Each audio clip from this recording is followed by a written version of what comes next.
but the leading causes of death based on age-adjusted death rates. And you can see number one is Alzheimer's.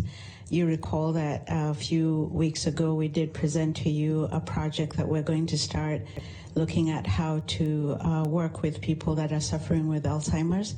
And part of the reason for our focus on that population is because of the number of deaths that have occurred in that population. So it's a population that is very vulnerable, and we need to find ways of mitigating the impact of the disease.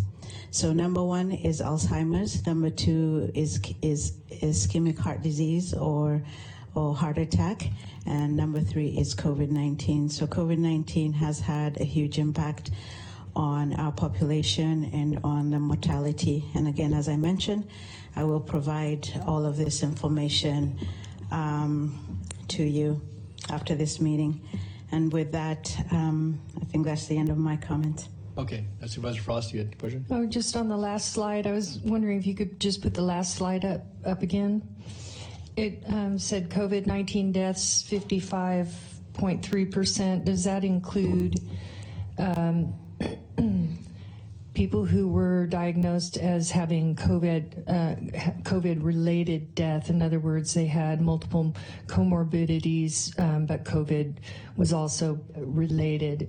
Or are those 55.3%, every COVID death, or just including those that had comorbidities and other related diseases, or is that just COVID that killed them? So first of all, the death rate is per 100,000. So this is 53 per 100,000 population. And then as far as what was counted in here, the CDC and the state gives us a definition that we use for being able to count a death as being due to COVID.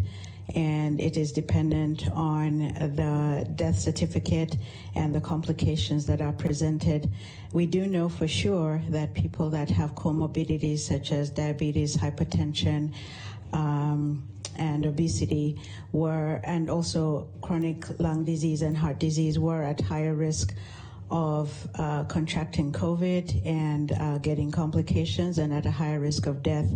But we do have a definition that we go by in order to determine whether we can count the death or not, and I can send that to you as well. I believe I think I know that. To you before. Yeah, no, that's all right. I think I know the definition because it was a memo that came out by the CDC. I believe it was in March of 2020 that allowed doctors to write on the death certificate that they died by if they perceive that they have COVID without even confirming it if they had symptoms relating to COVID. So some of those deaths, were with possibly other comorbidities, and that was the point I wanted to make. Thank you. Thank you. Dr. Kasirye, earlier today, the